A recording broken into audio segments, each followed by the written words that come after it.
starting that recording, and that's so that this can be available for everybody later on. Okay, so as we still have folks trickling in, just want to say one more time, thank you and welcome to today's info session. As Stephen mentioned, we are going to share all the information we have right now, and we will have additional material rolling out through the end of the year.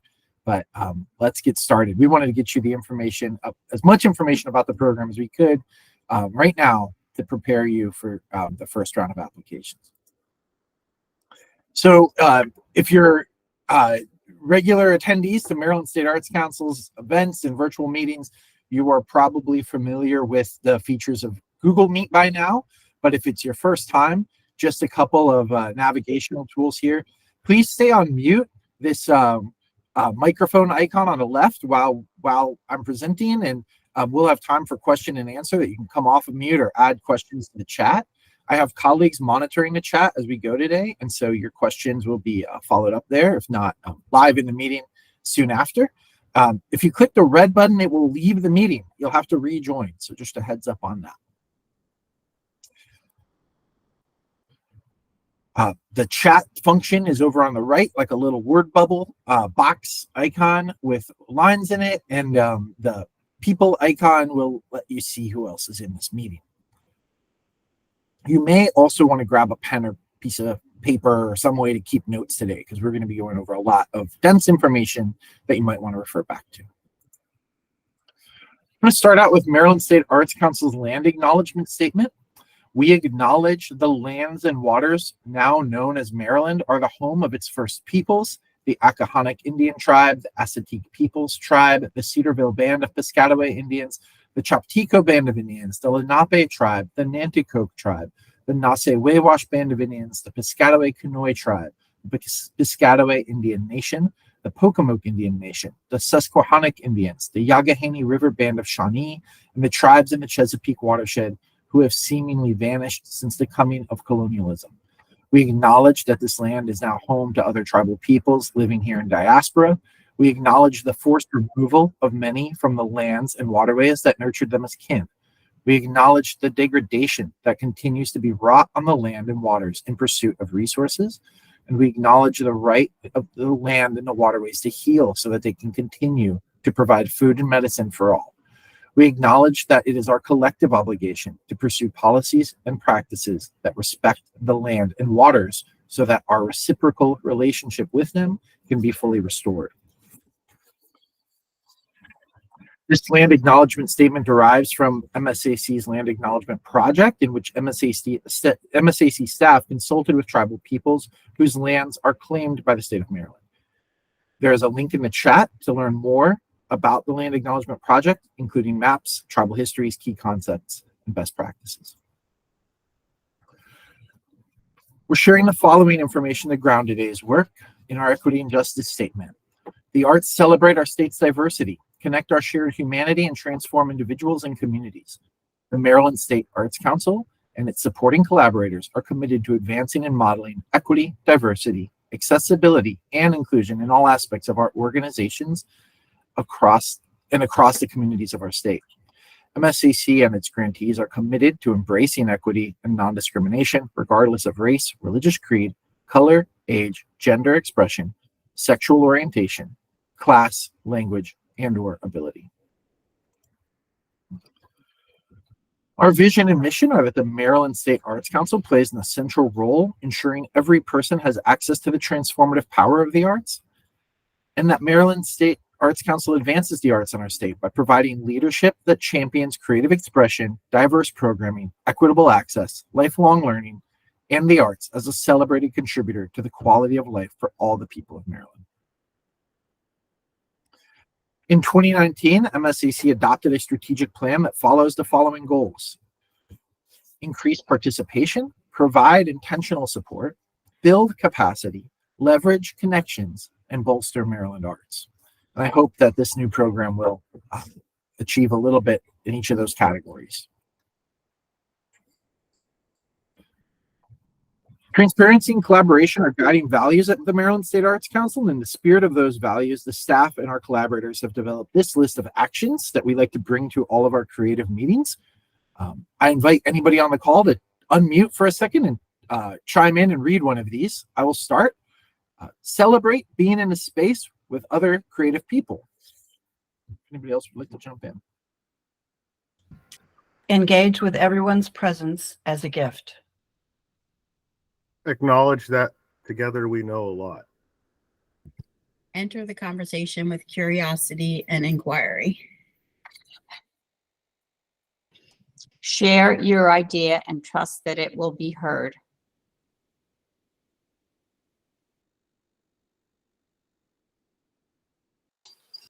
Use I statements.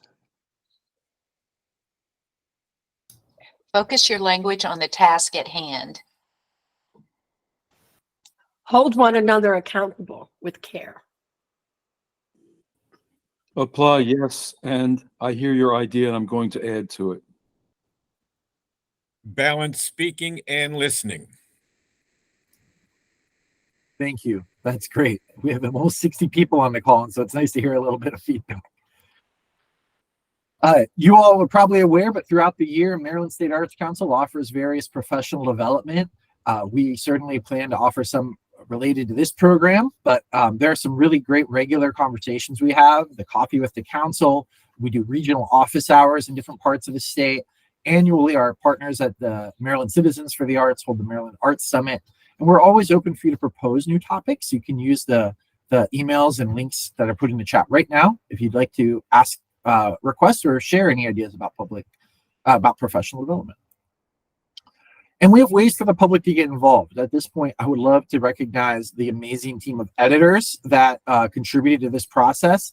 There were 9 individuals from across the state and different organizations that went through this process to get involved and helped craft the policy recommendations for this program.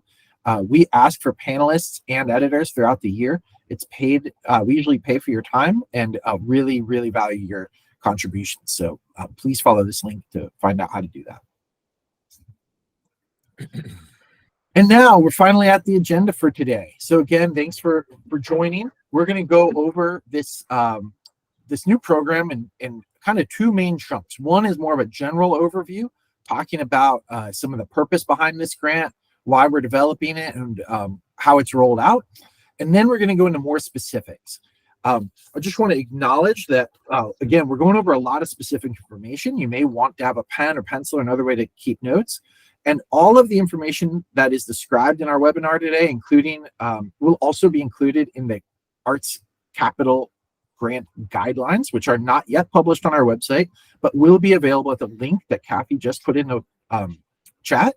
If you're registered for today, I will email you out a copy of this recording, the slides, and the guidelines as soon as they're published. But if you need to come back to that webpage, maybe bookmark it or something so that you know where it is. It's also available from our main site. So why don't we jump into it? So what is the Arts Capital Grant Program? The purpose of this new program is to provide eligible organizations with funding for capital projects that promote sustainable growth, stability, longevity, and increased access to the arts, while reducing the risk of organizational displacement. The program is going to provide funding to support capital projects and purchases of equipment that improve or produce a complete, usable, and accessible facility, integrate energy efficient technologies, and improve the effective delivery or access to an organization's arts and cultural programming. So why do we need to establish a new grant program to do this? There are other pathways to capital funds in the state, but there was an identified need for funding to go to arts organizations to support this kind of capital improvement, and specifically smaller organizations. So as Stephen noted, the legislature established this program into law back in 2021 with funding that began in FY24, our current fiscal year. The law states that $3 million per year will be allocated from the governor's annual budget for 5 years. So $3 million a year, starting in FY24 through FY29. Like other capital funding programs, some may be familiar with legislative bond initiatives or other pathways to capital. This program is financed through general obligation bonds. That means that it has a lot of the same requirements that come with GO bonds and bond bills. Yep. So we're going to be here to support any grantees as much as possible through those requirements and regulations, but note that they are sometimes complex. They're pretty particular in how reporting has to happen, etc. I'll get into details on that, but it is part of the overall bond bill kind of infrastructure that the state manages. So what is a legislative bond initiative, or how does that come about? So a legislative bond initiative is a way that organizations might request funding for a specific local project that's not state owned. Maybe you own a theater or a large performing hall, and you would go to your representative from the Maryland General Assembly and ask or request an LBI get installed. We need new air conditioning improvements. We need a new roof. We've seen these probably on our ballots before, but that requires a pretty personal relationship between the institution or organization and the Maryland General Assembly member. They can't possibly reach every arts organization in their district through personal connections and requests that way. So by establishing a grant program, we can provide organizations that are eligible for this program regular anticipated access to this funding. You have a published application of what we're going to be asking for. There's a regular review process and timeline, and you have support through the Maryland State Arts Council, who you may be working with already on other grants, to answer questions, provide technical assistance, help you think through the project, and move through the reporting requirements.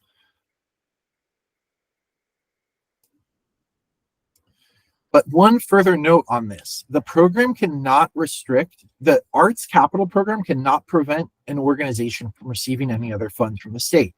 It's possible, if you're eligible and everything lines up, that you can receive an Arts Capital grant and still request an LBI or legislative bond initiative. But the law for this program asks that any organization that's eligible for the Arts Capital Program should first apply for and be awarded an Arts Capital grant. And then there's a process to request the LBI. That includes a letter of support from our executive director. As I talk about the timeline of this program, you'll notice that we're shifting it a little bit so that we can get notification out to grantees earlier than the legislative session or the fall before, when they may be asking for an LBI. But just note, if you're right now in FY24 anticipating an LBI and also want to apply for this program, give us a call or email us. We should be in touch before session starts in January. That was a little bit heavily technical, but hopefully we're following along, and I'll get more into the grant. So the Arts Capital Grant, we've broken it into 3 application types that generally range from $5,000 to $300,000 awards. No funding match is required at this point in any of these application types. The applications are broken into furniture, fixtures, and equipment, design, prep, and planning. Think of that more of like a soft cost planning grant. Maybe hiring an architect or a special service provider to help you think through a big project or plan it out. And then a larger facility improvement grant to really fund those kind of maybe fuller renovations that include some kind of demolition or construction or rehab at a larger scale. Any purchase or project under any of these 3 categories must have a usable life expectancy of at least 15 years. That's a state requirement, and I can understand it's a bit of a high bar. We can talk through it some more, but that is a requirement for any of the purchases being made with these funds. The timeline for our grant cycles is as follows, and this is why we're talking about both FY24 and 25 funding today. So we are working to award the full $3 million of this year's budget within FY24. Our deadline to apply is going to be very soon in February. We expect to be able to make award announcements by June. And the period of support for FY24 funding would be approximately from July 1st for 2 years through June 30th, 2026. But as I mentioned, we're going to try to adjust the timeline of this program so that we can get notifications out a little earlier in subsequent rounds. So right away in June of 24, we will be opening the FY25 applications with a deadline of August, notifications anticipated around November, so that we can notify everyone earlier, with the period of support starting in December, or at least by January. I know it's a little bit complex, but I guess the big message here is if you're interested in this program, if you need capital funding, but February seems too tight of a timeline to get a full application together, you will be able to reapply for the program as soon as June of 2024.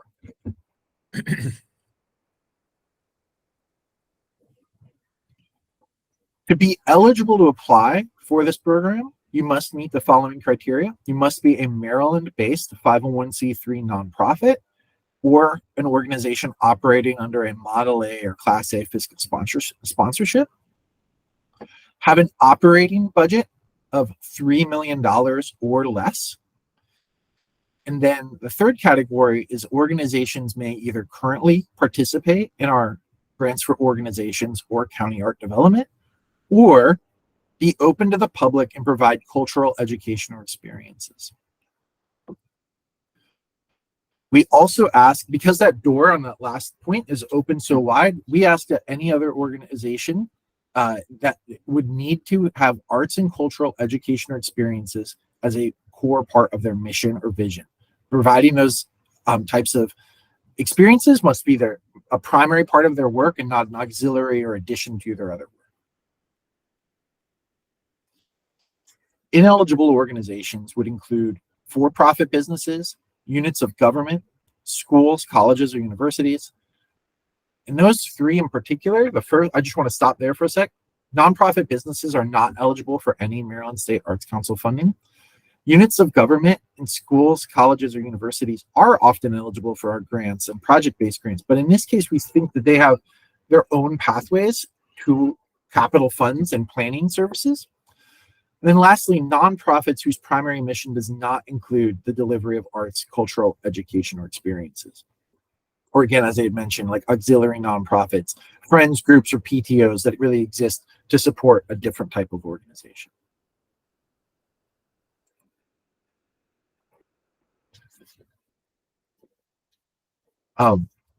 Projects that include the demolition, renovation, or construction of a property will need to show evidence of ownership, the option to purchase the property, or evidence of a long-term lease.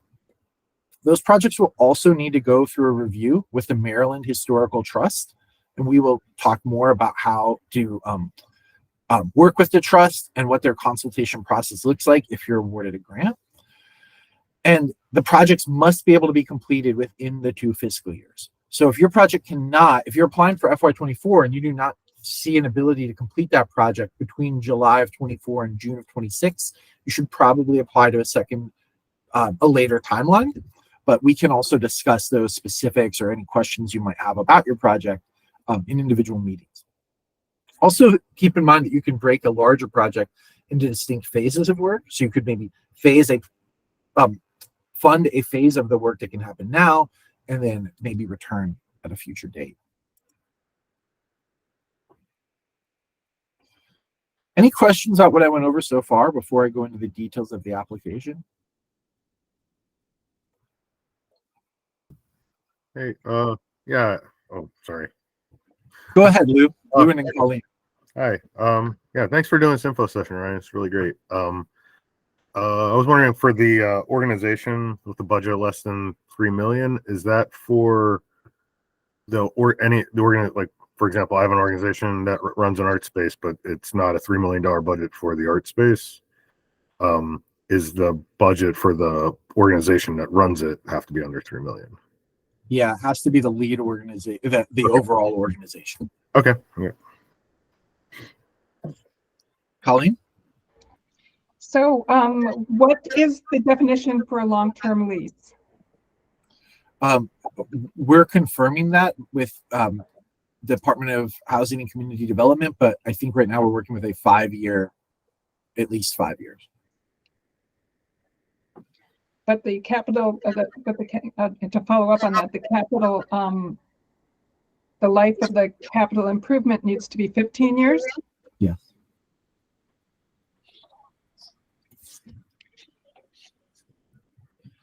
That would be, just to clarify, that is for like a physical alteration or purchase. If you could be eligible for, say, the planning grant.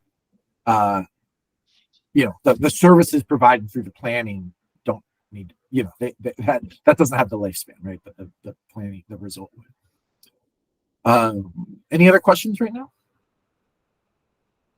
All right, I'm going to keep going. So let's talk about these individual application types in a little more detail now that came up. So the furniture, fixtures, and equipment grant, $5,000 to $100,000, no match requirement.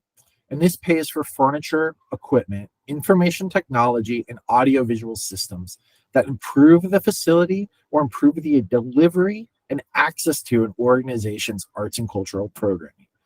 So a lot of our rubric questions and application questions might talk about the access that the community, the geographic community or the audience that your organization serves. If you can relate the purchase that you need back to how to serve that organization or serve that population or community, that is key. Design, prep, and planning. Again, I kind of referred to that as like your soft costs. That's again $5,000 to $100,000 grants. This pays for studies, plans, surveys, specs, architectural and engineering services, and other special services that are directly related to your capital project. Notably, we'll go into what is not eligible, but the state defines feasibility studies as something not eligible for capital funding. But when we say studies and surveys, these need to be directly related to like the property you're trying to build, or the building you're going to remove and then rebuild onto. It has to be exactly connected to that project.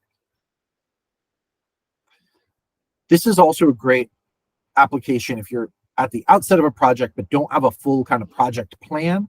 This is a great way to hire maybe a service provider that could help as like a owner's rep or a capital project consultant to help you plan your project and develop a plan, work through a planning process.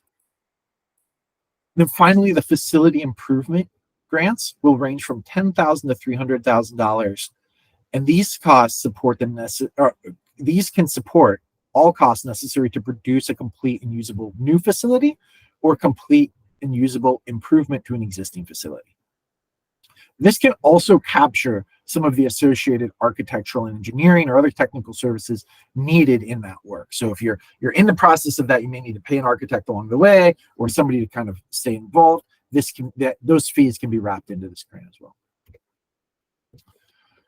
These bullets describe some of what can be included under here: demolition, erection, installation, or assembly of a new facility, addition to, alteration, conversion, expansion, relocation, renovation, or restoration of an existing facility, the existing or extension or replacement of utility systems. That could also include those audiovisual systems or other utilities we described in furniture, fixtures, and equipment.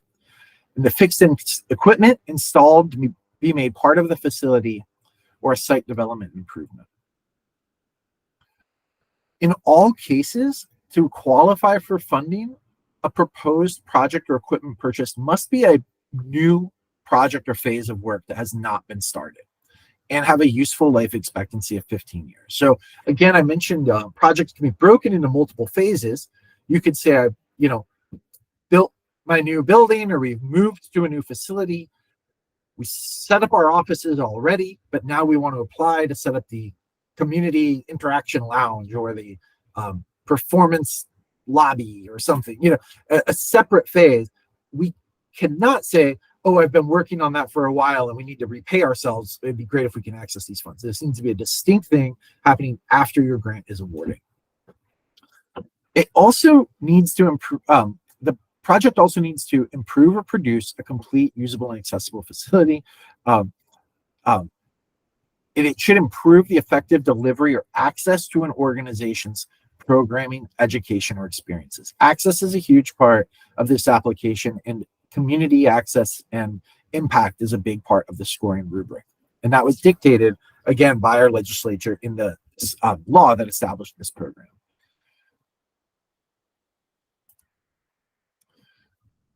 Just a few notes on ineligible uses of funding. At this point, we are not offering this grant to purchase buildings. We may in the future, but purchasing a property is not going to be available in FY24 or 25. That can be reconsidered as we get the legs of this going, but just for now, it's not eligible. I know a lot of folks in our listening sessions also asked about purchasing vehicles. We wish we could support that, but these funds cannot be used for vehicle purchases, unfortunately.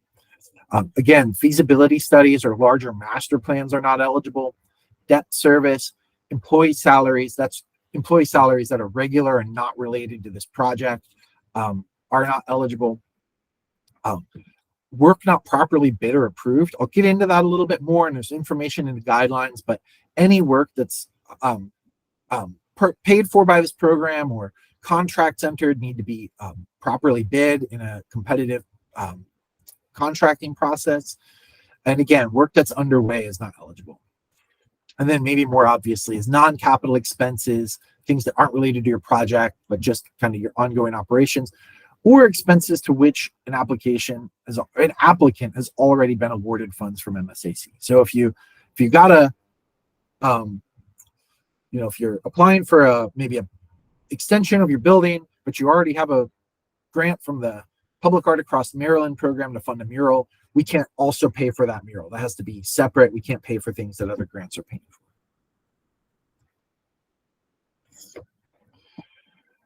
Oops, sorry for this typo here, but I just want to compare and contrast compare the two sides of the application and the reviewing process. I'm going to go into the various application sections and questions in today's meeting, but I'm not going to go into details about the review criteria. I am showing how they kind of stack up.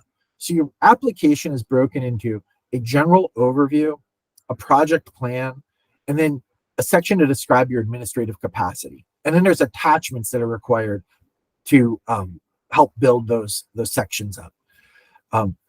The review criteria is similarly aligned, and you'll see kind of how they get referenced.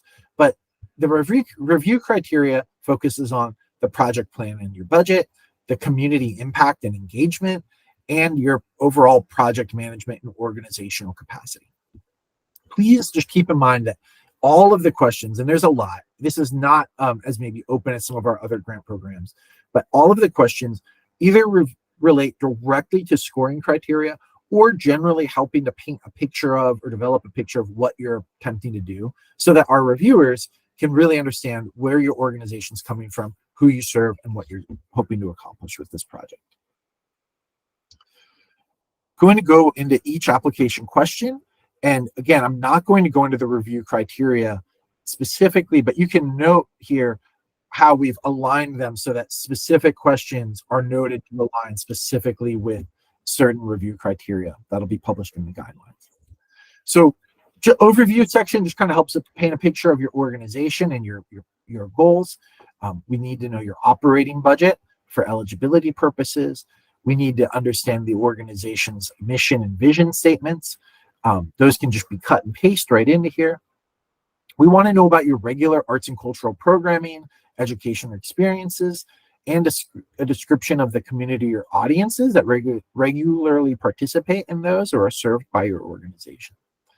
And then we want to hear about the challenges faced by the organization, specifically that this proposed capital project will address. If you have need for an audio-visual system that's aging and you can't replace it, you can't get those parts anymore. Maybe there's accessibility needs that aren't being met by the current facility. You can bring people around to the back door, but it's just not as convenient. And so having a ramp or an elevator up front would really change that.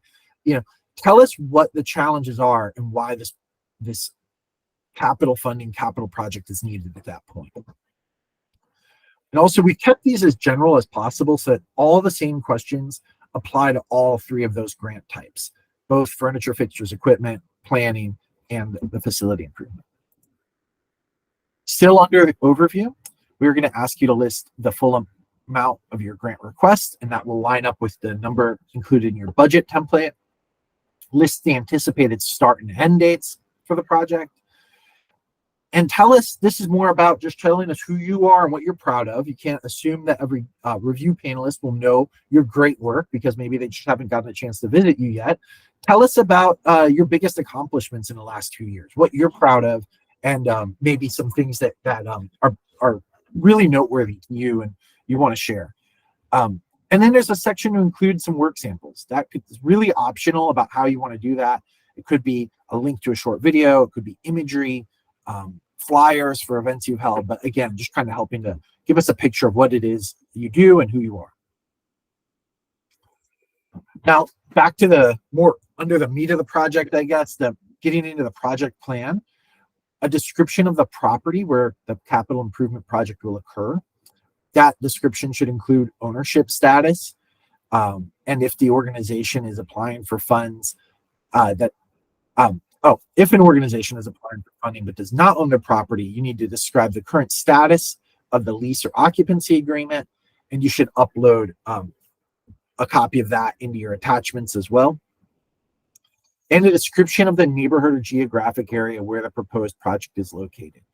I think there's two ways to approach that second question. You know, there are statistical things out there. Like I think if you're in Baltimore City, there's, the health department maintains like a community health survey kind of thing that gives a demographic overview of every community. So, there are very kind of census-based answers to that, describing the neighborhood or geographic area. But then there's also your experience. And I think a little bit of both may be helpful. We'll leave it to your discretion about what is valuable in this scenario.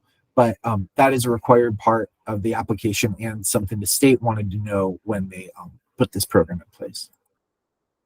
And then we want you to go into detail about describing the project and its intended outcomes. And we want you to frame that to talk about how the project both relates to the organization's mission and vision that you listed earlier, and how it would address the challenges that you identified earlier. And then finally, we want you to talk about how this project or the outcome of the project will work to enhance, add to, or improve the services or the access to the community that is around your organization. So this is a pretty big section, and we really leave it to you to determine how much or how little you need to include around any of those, but all three of those points should be addressed because they're referred to specifically within the review criteria. And then we need you to provide a clear and bulleted timeline that describes the key steps to accomplishing the project.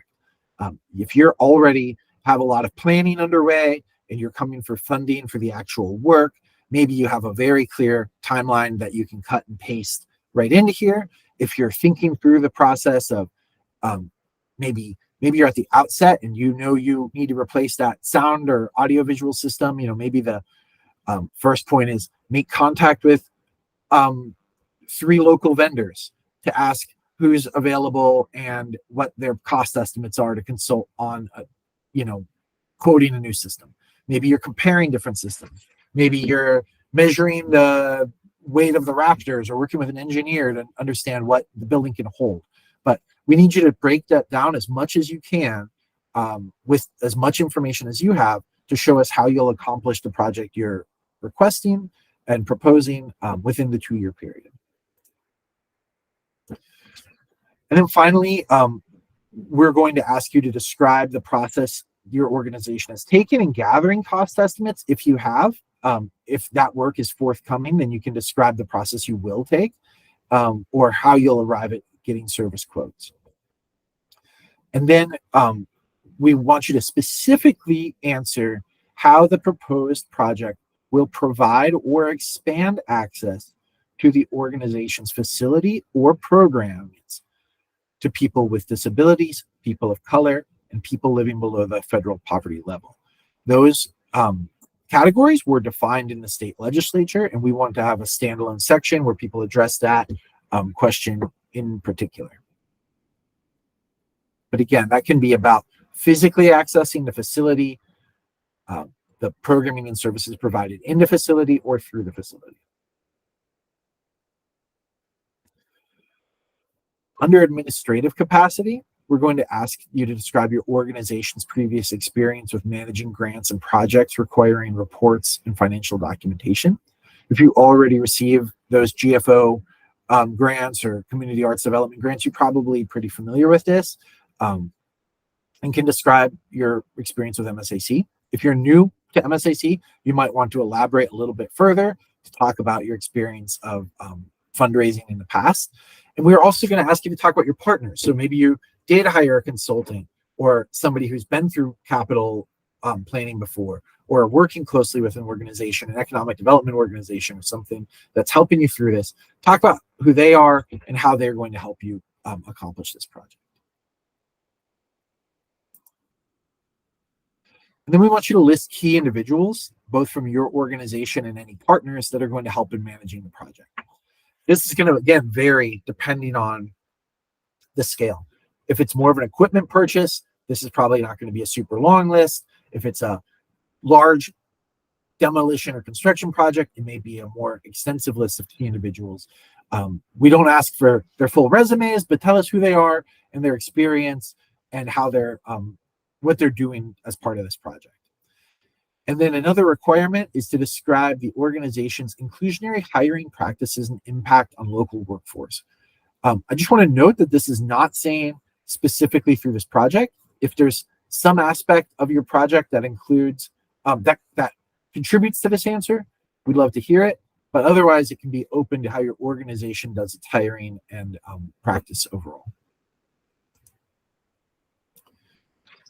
Under attachments, you'll have to include that proof of ownership or long-term lease, a documentation of any cost estimates, equipment, or services you've gathered. So if you have already done competitive cost comparisons, you can include those. If you've just kind of pulled some quotes from the internet on the equipment, you could include your comparisons there. Or if you have a cost estimate for somebody's services, this is a good place to include that. Then we are requiring, the state has asked that we require 2 letters of support. One should be from a local governing body representing the area where the project is located. Note that that's not specifically defined as like city or county government. We are leaving that open for you to define the best representative from a local governing body to speak for you, the project, and the impact it'll have on your community. And you need a letter of support from a state senator or delegate representing the area where the project is located. So that's easy enough to find, and you may or probably do know who your state senator or delegates are. So you would want to reach out to them with a request for a letter. This is not highly weighted, but it is a requirement for a complete application. And then an area to provide any further supplemental documentation or imagery that, again, is kind of a way to flesh out and paint a picture of what it is you're proposing. So this could be materials that help illustrate the need or urgency of the project. Maybe it's before pictures. Maybe it's a small testimonial about, the need for access or the need for new equipment, or renderings or pictures of the anticipated outcome. Maybe it's pictures of or descriptions of what will come from it, or architect's renderings if you've gone that far. This is open to you, and we can talk one-on-one too, specific to your project, about what material might be the best support. And then there's in addition to those attachments, there are financial requirements. We're asking for an estimated project budget that will be entered directly into Smart Simple. And note that this information does not need to be fully finalized to apply. We need the best estimate of your project budget you can pull together for the application, but the actual costs, purchases, contracts will be negotiated after you've received your grant. A copy of your organization's fiscal, annual fiscal or operating budget, a copy of your most recently completed financial statement, a copy of the organization's IRS form or 990, IRS form 990, A copy of the W-9 will be required in Smart Simple.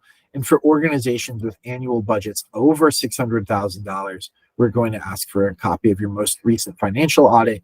That's a standard requirement for our other grants for organizations programs.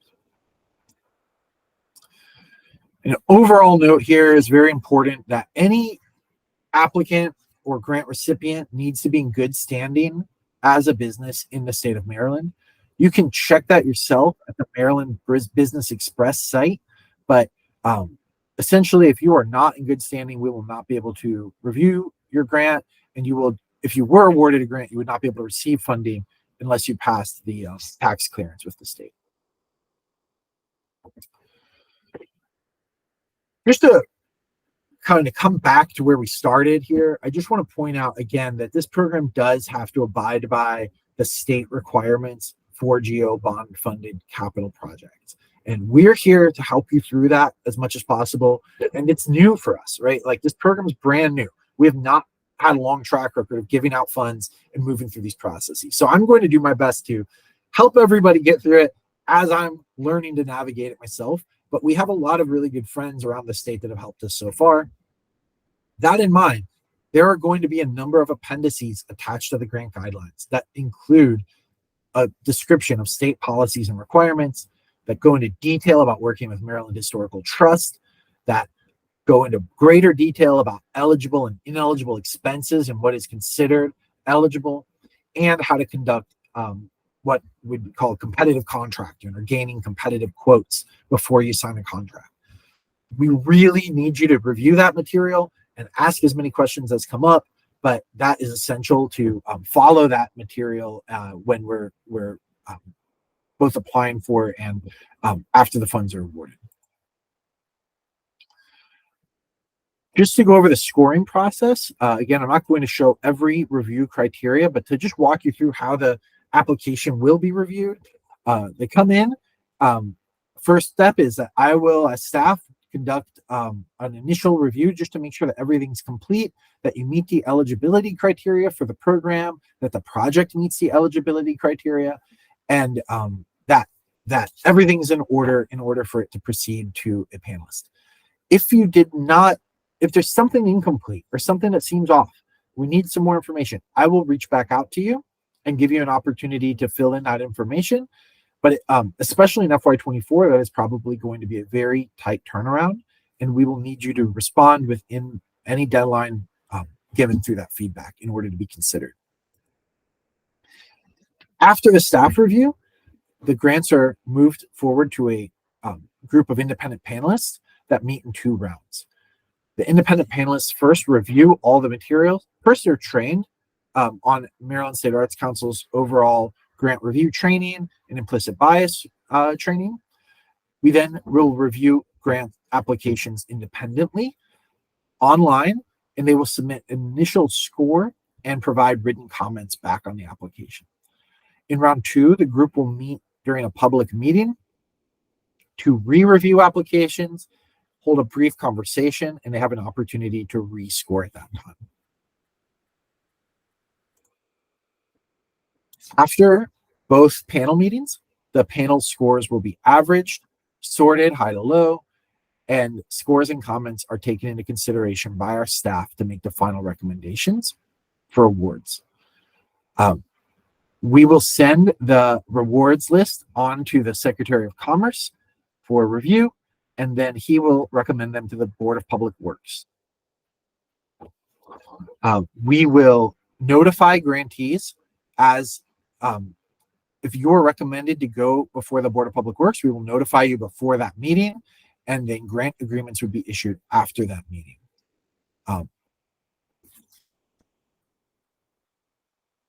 I think that's exactly what I just said here. So again, there's one process on top of another, but it will not be until the grants are announced that MHT will really be able to review your project. If you have questions about a property beforehand, you can reach out to them, but they will still review every application that we are advancing. You'll get your grant agreement and then be given instructions to submit your project to MHT for review.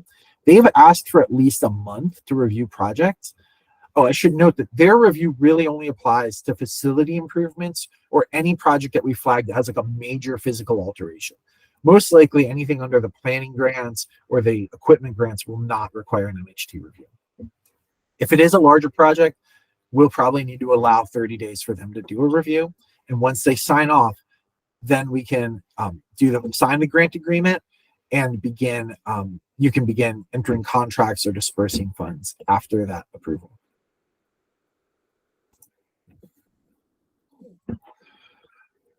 All funds are going to be issued as reimbursements. That is partially due to the funding source that we need to approve each purchase and ensure that it falls within the eligibility before we can reimburse that cost. We have indication that for grants or projects where you may be employing services, hiring an architect, hiring a contractor, hiring an engineer, if you can show an agreement with that service provider up front that says they require a deposit, I believe we can fund up to 40 or 50% of that contract in advance once the contract is approved. We'll get into more of the technicalities of approving each payment, filing for reimbursements with the grantees that are awarded. I think, again, I just want to note it's new for us. We're trying to take it slow and be conservative in what we promise. But as we get better at this, we can probably be more clear. But for now, bear with us. We're going to be like learning as we go, and really want to support you so that everything moves smoothly and nothing gets rejected or delayed in the process.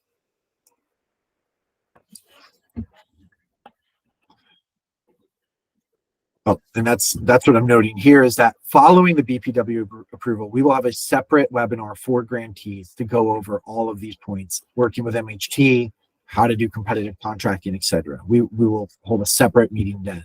I don't want to confuse us right now trying to apply with all the tasks that happen later, but we do want to point out that it is, there's processes. We're not just able to send a check the day the grant's approved. Okay, so that was a lot of information packed into 50 minutes. We have plenty of time for questions and reflection. I'd love to hear back from you. I'm sure you have questions about the technical things I brought up, and I can totally go back to those slides. But I also threw up a few prompts because it's important to us to understand what we're communicating well, what you need to know more about, and what your kind of big picture thinking is after this information. So feel free to ask questions on anything I presented, but also any of these are welcome topics. Ryan, I had a question about if MHT has to review the project, will they require an easement to approve it? That's a great question, Sandy. Yeah, it is a great question. So no, they won't require an easement. My understanding right now, I'll say, is that they do not require an easement to review or approve. They review and approve all state capital projects. If you were either getting their capital funding, they have their own capital program. Right. My understanding is they require an easement on anything they provide funding to. Right. Or if the project's deemed historically significant and part of the statewide historic inventory, they would need an easement if they don't have one already. But that would come up in the review. Thank you. Great question. Feel free to raise your hand or drop stuff in the chat too. I'm going to go to Scarlett. Can you confirm that if we do not own our space, we must have a lease that spans at least 5 years to be eligible for a furniture, fixtures, and equipment type grant? Yes, Sarah, that is correct. Ryan, I have a question. Okay. So we have a facility that we received a bond bill for, and that project is the clubhouse. And the projects I'm thinking about are within that building, but we've already spent the money for that bond bill. So is it still cool to use that for the same facility? Yeah, I think as long as it's it was not a project we've started. Like I already got something for the stage, so I wouldn't necessarily, but if I'm going to do my bathrooms, and Yeah, if you like, bathrooms are in stage are good examples, right? So if somebody already funded the stage, we can't fund that. But if you don't have funding for the bathrooms, that's great. We would do that. You know, that is, as long as it's a distinct and separate phase. Okay. I'm going to go to the people raising hands in the queue. So if you'd like to be included, please jump in there. I can see them in order. Let's go to Angelo Solera.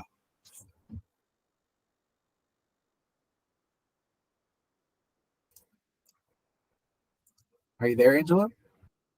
Oh, you might be on mute, sir. I don't hear you right now.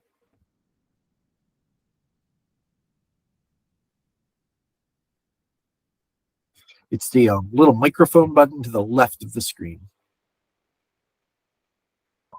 Sorry, thank you. There you go. Great. I don't know where to start. So we are a small 501c3 nonprofit organization, and the requirements and the complexity of this grant basically pushes us out of the process. I'm sure there are others out there who feel the way I feel. If we were a larger organization, we could pretty much be benefit from this, but it's very complex, and the requirements. I mean, you ask for a lot of stuff, and it's really hard for organizations like ours to really. It feels that whether you're asking for 10,000 or whether you're asking for 1 million, the requirements are the same, and it's really unfair and unjust for smaller organizations have to do the same thing. And the biggest reason is we don't have the resources to complete all these requirements as larger organizations do. So something to keep in mind as you guys plan for these programs and things like that, when you put all these requirements and all this stuff, there are organizations that it's just impossible for them to comply. Yeah, I appreciate that. I'll just kind of point out again, not to make an excuse here, but that this program was established by law, and so there are requirements that come with the law, and then it uses funding that also has a lot of requirements. We're doing our best to try to model the kind of overall openness that we try to keep in our other grant programs, but we have to do certain things. I would love to have a one-on-one if you think there are certain, just to understand what your needs are for your organization. We can schedule a meeting to talk and see what we can work through. But some of these things we are just required to ask for. And hopefully in the future, maybe if there's other funding sources, it can be more broad. But right now we do have to ask for a lot of this information as a requirement. But I understand it's a lot and it's technical. Let me go to Brenna and then Glen Mount Forest next. Brenna, I believe you're still on the mute.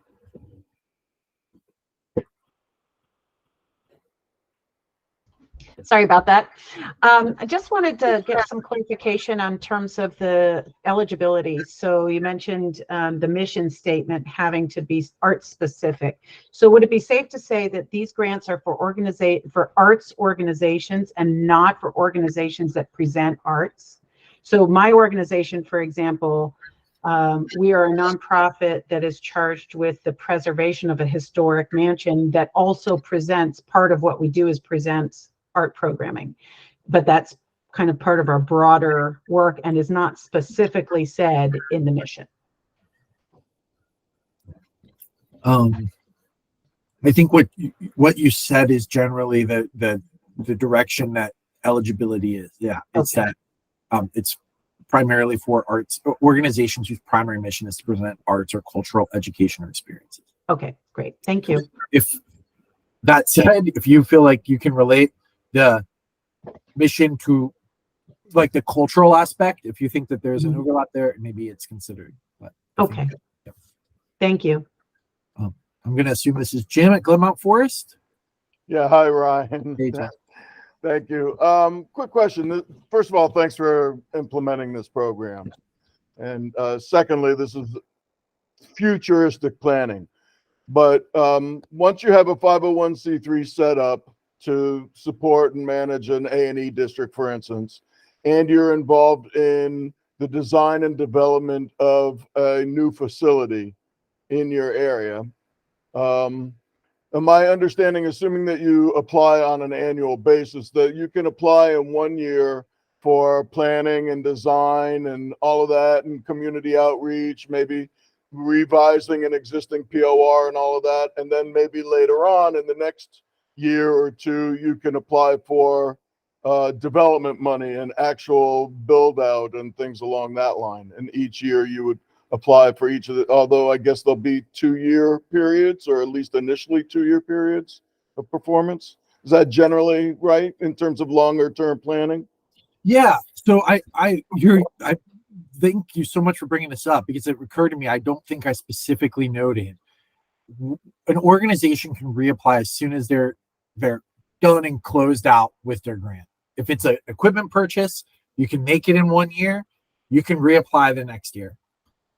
If it's a 2-year process that you need to go through, as soon as you've closed out your grant, you can reapply in the following fiscal year. Does that help?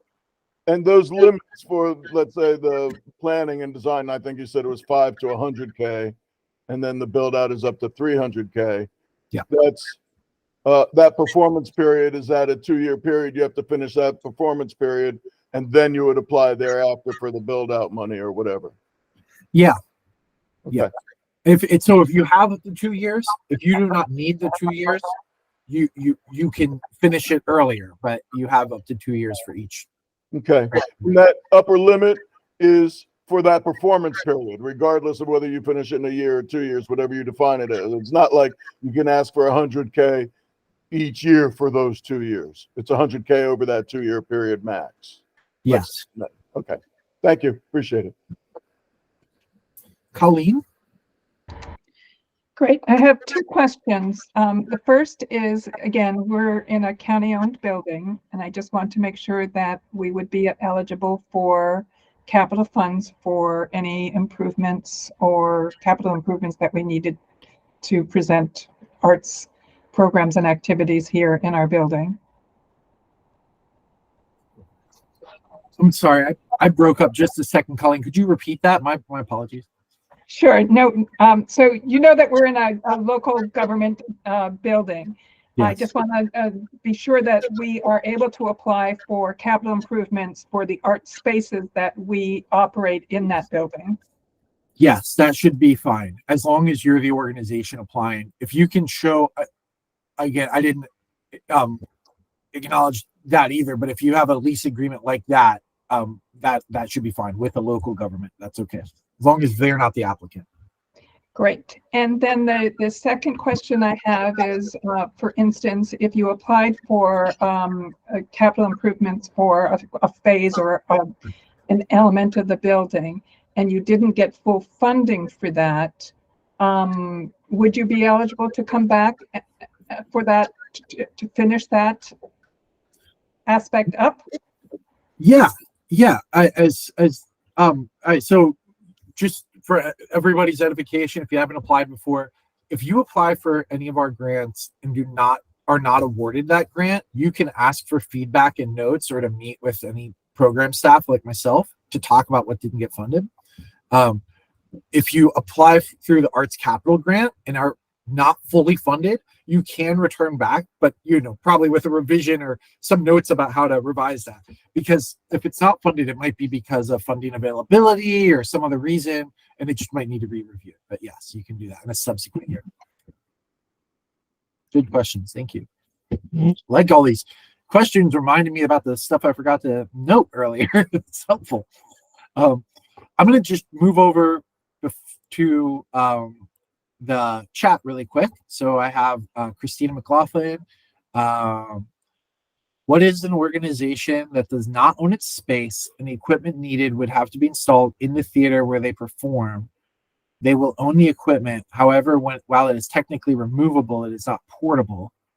Would be eligible to apply for funding to purchase and for all intents and purposes permanently install the equipment in a building we do not own. Yes, we should talk specifically about your situation, Christine. Christina, and who owns the building. But that as long as it meets the eligibility criteria, the equipment, and it's about serving your audience, I believe that should be okay. Kent Island Federation, Maryland Nonprofits, is offering help with grant writing. Oh, the program may be able to help, maybe already up and running or will be soon up and running. Maybe call Maryland Nonprofits for help with any grant writing. Yep, completely encourage that. Getting support through this process can be helpful. Capital projects are very complex, and often people get hired to support organizations moving through a capital project. I'm hoping to offer some PD in the spring with local owners reps or capital advisors to help people think about these projects. But yeah, I think working with organizations or other assistance is really helpful. Let me go to Dr. Bob. Has his hand up? I just wanted to make sure that all of this information that you're sharing today and the slides will be available on site at the MSAC site. Yeah, it will. It won't be available like today as soon as we're done. No. But yep, it'll be posted. And I have everybody who's registered for today. I have your emails, and I will be sending you out a copy. You know, once everything's posted online, I'll send you a link to the webpage, and you can review it all. Well, let me ask another question. Would it be possible to have a member come to a board meeting to explain to the board what is going on with it? Would that be a possibility? With this grant? With this grant. You know what I can offer is and we can go ahead and put this in the chat now, is my contact information to we can have a phone call or an email, and then I also have virtual office hours 3 times a week, and we could set up a meeting with your board then. It doesn't have to be one-on-one. It could be as many people as you want to attend. Okay, that's great. Thank you very much. Kathy, if you don't mind copying that over, that contact info, that would be really great. Yep, I just did. I'm seeing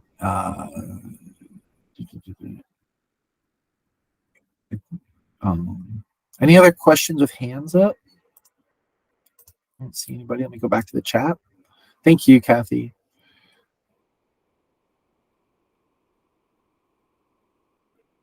Another person who says we rent the building or space and we need additional equipment in a theater. Then yeah, I think as long as you have a what we're calling a long-term lease, 5 years or plus, then you should be eligible to improve it with equipment.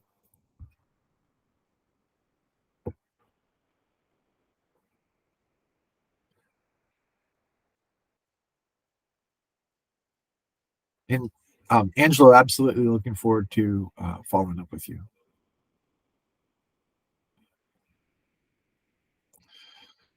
Whew. Well, thank you for everybody who's logged in. I'm happy to answer any other questions or go into any other ideas you all have. Love to hear, and it could be through email or call too, what types of professional development support could be helpful. And specifically for those who hope to apply in FY24, again, that deadline is February 13th. Love to know what we can do to help get you ready. And so Kathy put in the chat a link that goes directly to my booking page, so you can register for office hours. And again, learning as we go here. So be patient, but we want to support you. We want to get this money out, and we want to see the impacts of this program all over our state. Thanks. And then we'll just hold some space. If anybody has reflections on today's meeting, for myself or for anybody else on the call, I'm open to any feedback. Oh, ADA Trail. That sounds pretty awesome.